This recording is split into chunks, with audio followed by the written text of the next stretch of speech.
Hey, this is Jesse James, and today I have to make the toughest video that I have yet to make, be it for YouTube or the store's own marketing. And that video is my 2025 Lowrider ST review. And there's a lot of reasons it was a tough one.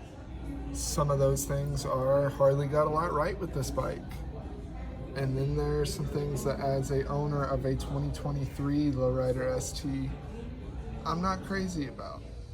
So not only is this going to be a video talking about my review of the bike, but also as somebody that owns a 2023 Lowrider, would it make sense to go over to this new platform with the changes they've made?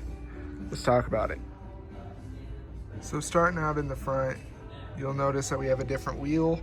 Even though it's the same style, the color is now chrome.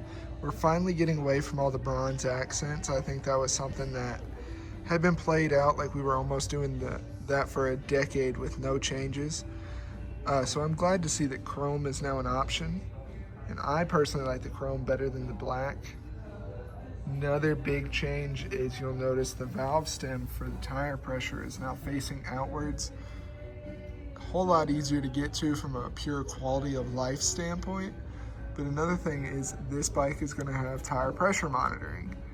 And while I will never advocate for going 100% by what the computer says your tire pressure is at, it's still a nice little safety thing to let you know, hey, your tires potentially got a slow leak and let you know beforehand. But personally, I don't think anything will replace a classic analog gauge. From a pure bones of this bike, it is identical in a lot of ways to the previous Lowrider STs, which isn't crazy surprising considering this is still a newer bike in Harley's model lineup.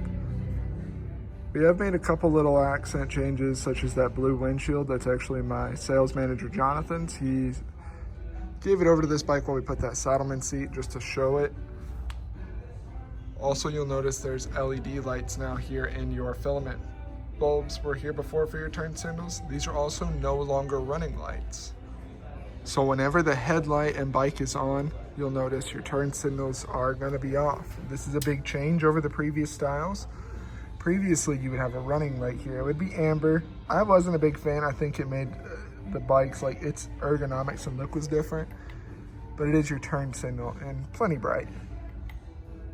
This is an example for you of 2024 Lowrider ST. And you'll notice that amber light is on all the time with the running light. There. And that's it working as your turn signal. So significantly better with the LEDs.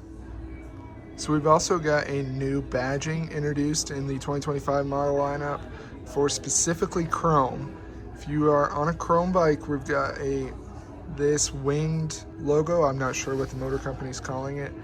It reminds me of a logo from the 80s. I personally am a big fan of the FXRT, which is actually why I purchased this motorcycle in the first place. So for chrome, more classically styled, I love the fact that it's a more old school logo. If you go over to a blacked out trim, you're gonna have the just Harley Davidson that we've seen on this model before. So the 117 Milwaukee 8 high output motor is what we're running on here with the Lowrider ST.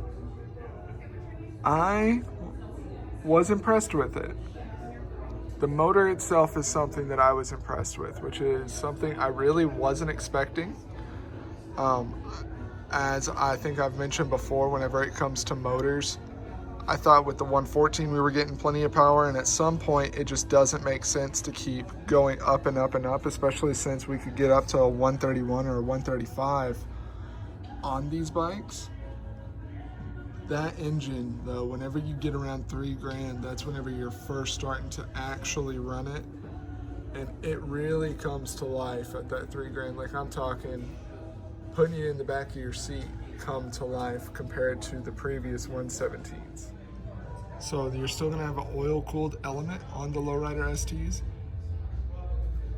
On the Helix bikes, which are the new touring platform, those are water-cooled and air-cooled. This one's still oil-cooled.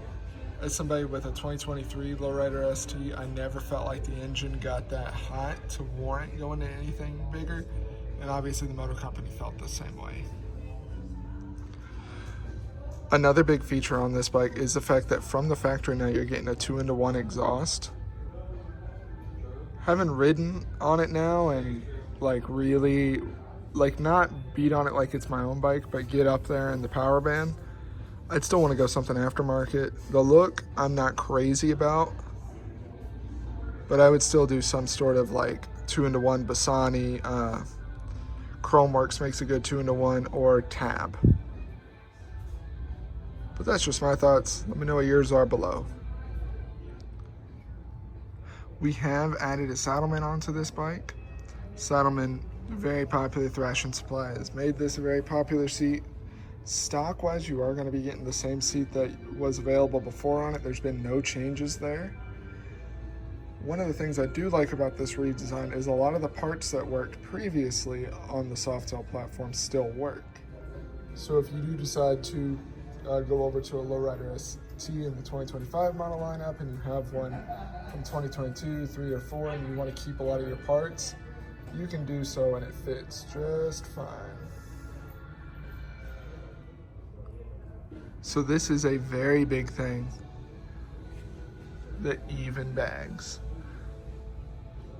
Lots of people hated them. Personally, I didn't care one way or another, but the motor company has now spoken. Even bags from the factory. You're also getting an LED light now from the factory in the back for both not only your brake light, which is also your rear running light, but also for your turn signals. These are going to work in that same way as we saw on the front ones, where when the bike is on, those lights are off, but as soon as you go to use your turn signal, very visible. Another spot with the chrome, as you can see. Also, if it doesn't matter if it's black trim or chrome trim, you are getting that red ST, which I think is super dope. It's also one of the most difficult things to show off, but I think it is very important. You are getting a USB charger on the Lowrider STs. Instead of being the traditional USB, we are now over to USB-C to keep up with the times. That is located underneath in the front of your gas tank, behind your fairing. So not at all unexpected, but the gauge controls and the gauge have changed. I really like what they've done gauge-wise, because that's something that it took me a while to get used to on my ST, but I love having the analog setup. The hand controls, I really like. I think they have a good hand feel, if that makes sense.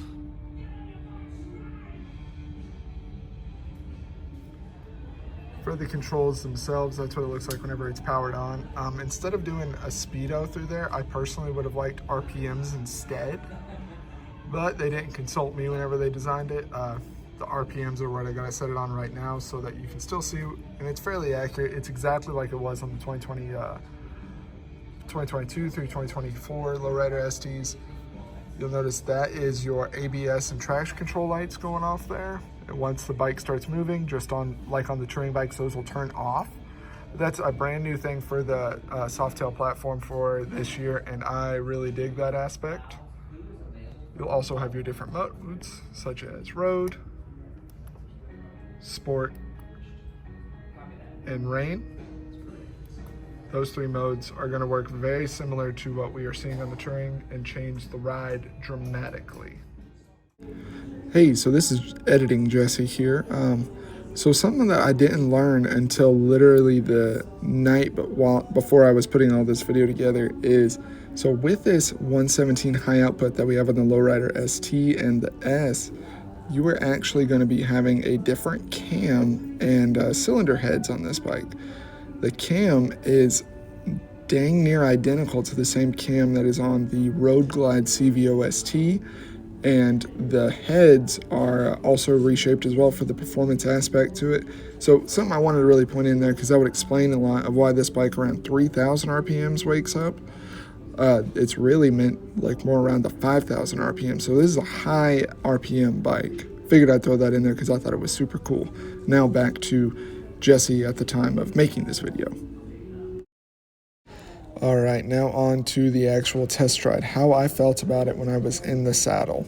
And I'm going to give you some pros and cons of my personal experience. Now again, I was comparing this the entire time to my 2023 Lowrider. So a few of the pros. This was still a very light and flickable bike.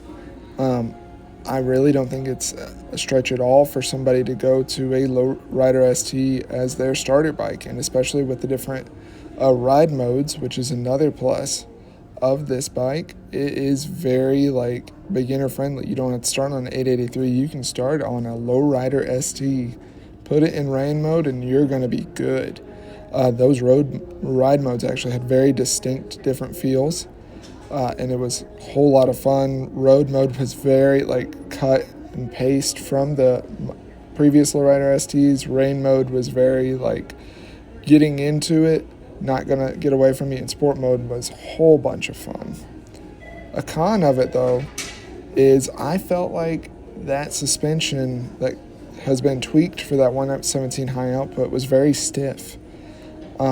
And it might be because I have my suspension very dialed in on my lowrider, but this one, it was just like stiff. It's the only way I could say. Maybe it was because of new saddleman seat, maybe because it's needs tweaking, maybe it's Maybelline. I don't know, but it was noticeable. A couple other cons. I love the new look. I love that badging. I love the chrome. It's fantastic. It's actually going in a different direction compared to what it was before, and the LED lightings across it is something that I think Harley should have done well before now.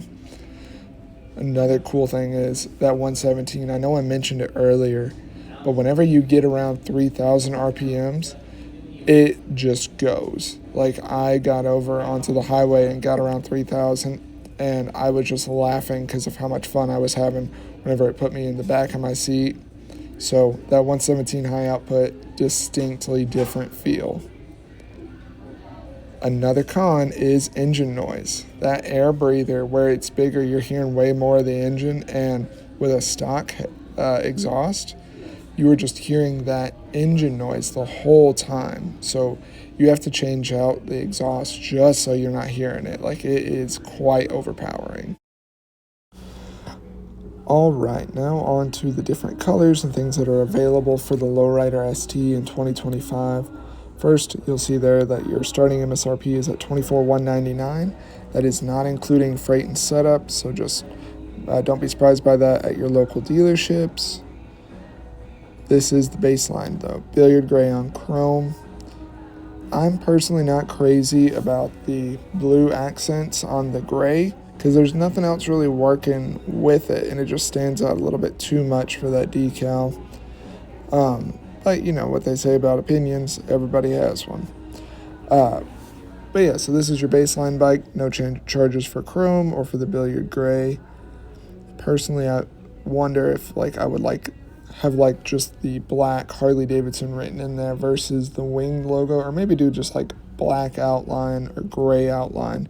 That way it doesn't stand out nearly as much, but maybe it's your thing. Here we had vivid black. You are looking around $850 upcharge for this color. This is one where I've done most of the video on, and you can see without that saddleman seat and the windshield, that doesn't stand out. That blue doesn't stand out nearly as much. It doesn't look bad, but it just doesn't pop to the same degree. Now this is the setup that I would personally go with if I was to get one this year. This is the blue burst on chrome, and this just looks fantastic. You are looking at, this is upcharge on this color is $850, but no, I absolutely dig that setup. Now we're over to the black trim. For black trim, you are looking at a little over $1,000 there for upcharge of the different setup. But with that black trim, you're also getting red accents throughout the bike. Noticed in the timing cover, air breather, and the red barn shield on the saddlebag. The Harley Davidson is still going to be written in black. I like the look of this, especially if you're a red type of person. That color it looks good. Nice little change up. And then the wheels are black as well, because we have finally gotten away from that bronze, and with the black trim, it looks a whole lot better in my opinion. So now we're going to switch on over to the vivid black. And with that vivid black, you are going to be seeing a little bit of a color charge, the same as it was for on the chrome of 550. This, you can see the red, it stands out a whole lot more. Then we'll go over to the brilliant red. This color looks really good in person. You got a little bit of metal flake in there. It's not a dead El Diablo, but it's pretty dang close for that color charge. You are looking at 850, but get the color you want, I always say.